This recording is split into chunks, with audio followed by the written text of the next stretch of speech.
I just feel that Bahamians should know their history and appreciate their history. You know, people say we have no history, oh, the pirates, and we're more than that. To Dr. Gail Saunders, history is a vital part of a society's self-identity and pride.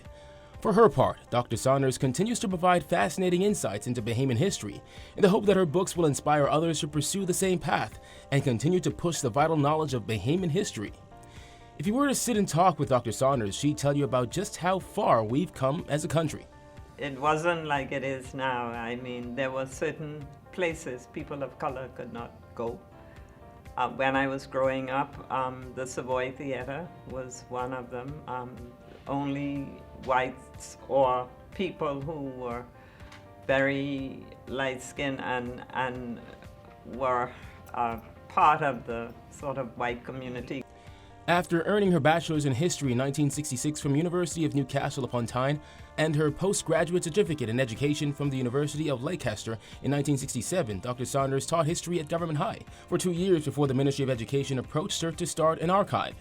She and her late husband returned to the Bahamas in 1969, where he became the deputy headmaster at what is now R.M. Bailey Senior High, and she took a simple desk position in the library of the Ministry of Education.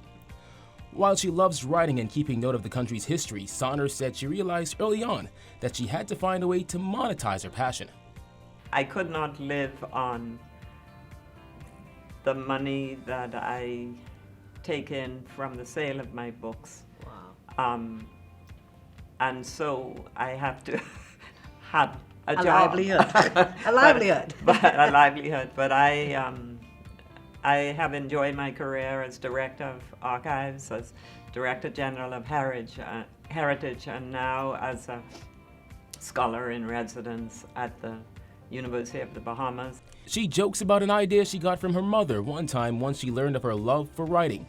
So my mother once said, you know, maybe you should write a novel and put some sex and violence in it. And that would sell, right? It would sell, bestseller. Bestseller. But no, I have That's to. what they always say. Yeah. But I prefer to write, you know, history. But there's a lot you don't know about this giant of a woman. For starters, many may not know Saunders was a sprinter. I did very well in the 100 and 200, but I found out later that the 400, if I had wanted to go on and to become world class, the 400, I had the speed and the stamina when I was younger. And perhaps the 400 meters would have been my Your race? my race of choice. Yes. Saunders, a pioneer, established the National Archives and served as its director for 33 years to record and preserve Bahamian history. While in that capacity, she supervised the establishment of the Pompey Museum in 1992 and assisted the Central Bank in establishing Balcony House Museum.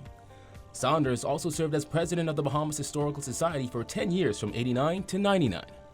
Her love for history led her to write numerous books about the Bahamas. She also co-authored others, many of which are used by students at home and internationally, including Slavery in the Bahamas, Bahamian Society After Emancipation, 2 volumes of Islanders and the Stream, and Historic Bahamas.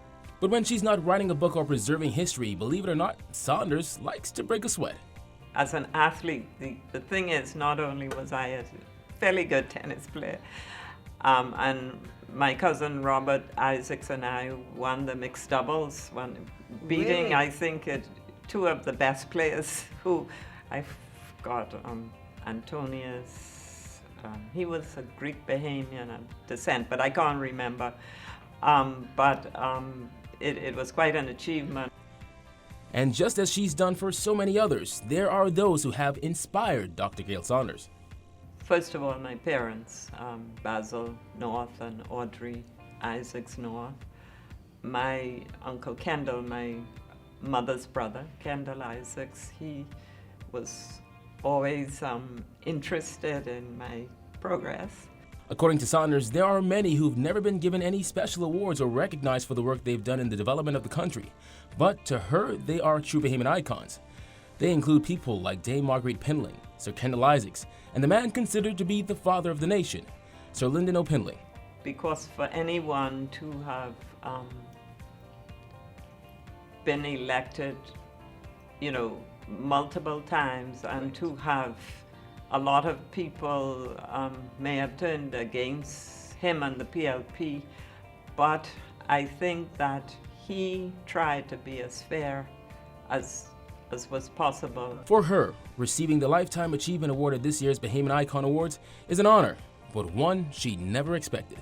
I think it's a great honor. You've made me feel, really great, but I never want to feel that, I'm special or better than anybody. So that's why I hesitated, because perhaps there are many people who would like this award, but I accept it humbly.